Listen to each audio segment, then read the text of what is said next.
Escapism and the dangers involved with it is a common theme in many films, books, and games in society today. But what is escapism? Escapism is defined as habitual diversion of the mind to purely imaginative activity or entertainment as an escape from reality or routine. To put it simply, escapism is avoiding one's responsibilities or problems with a more freeing and easygoing, enjoyable outlet. But is escapism necessarily bad or even dangerous? Even though you may not be able to think of it because it isn't explicitly stated, you probably see much content alluding to the dangers involved with escapism pretty often. Leica Studios' Coraline, a stop-motion animated film adaptation of Neil Gaiman's novella of the same name, grossed around $124 million worldwide during its original release. To put that in perspective, Paramount Pictures' Top Gun: Maverick and Disney's Frozen 2 both grossed around the same amount. However, Coraline's 15th anniversary 3D re-release in August 2024 brought in an additional $52 million worldwide. The movie follows a young girl named Coraline as she struggles with a move across the country from Michigan to Oregon, to a new home, the Pink Palace. As she reluctantly investigates her new home, she discovers a door that leads to a world that parallels hers, but is in many ways better.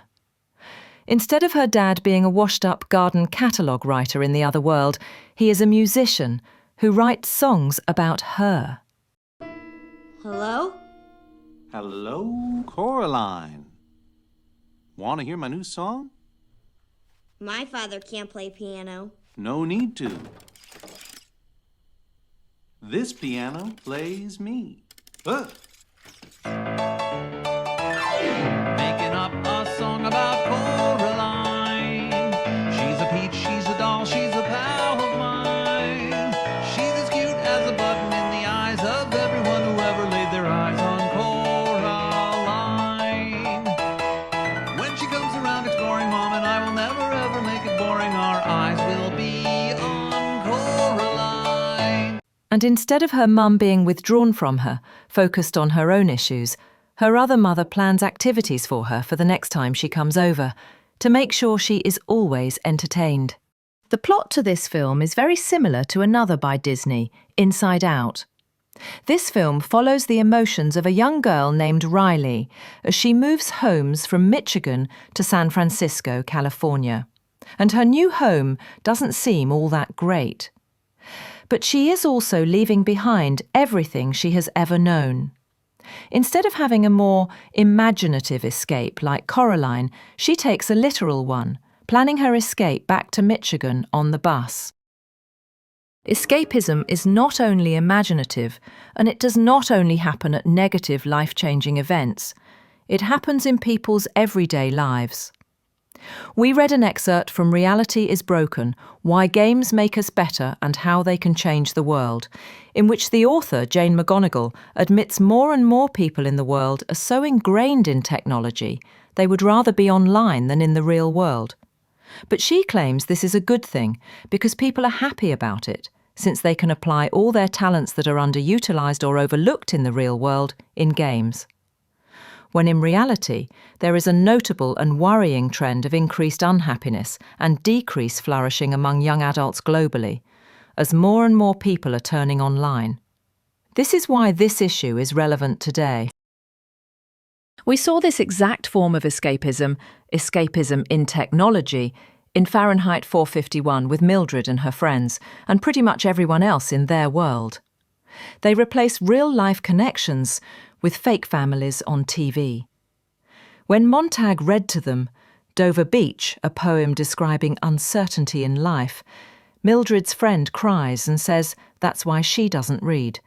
Books make you sad. When the truth is, life can be sad, but you still have to face it.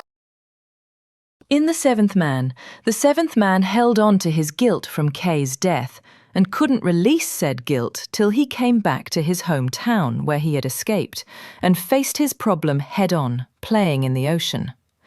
So back to the question, is escapism necessarily bad?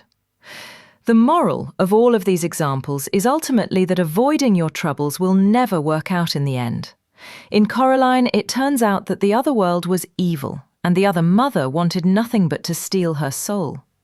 In Inside Out, Riley's plan to take the bus back to Michigan, unsurprisingly, didn't work out.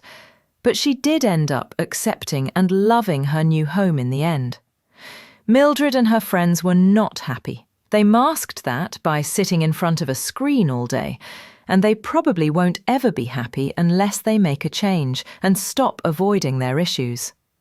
Maybe you even fill a large portion of your free time online, watching videos or playing games to escape from trials in your life. Make a change. Of course, not all time spent online is bad. However, hours online could never compare to time in the real world, spent developing relationships, creating memories with family and friends, and personal growth. These things come from real-world experiences. Stop trying to escape, face your issue, and close that tiny door.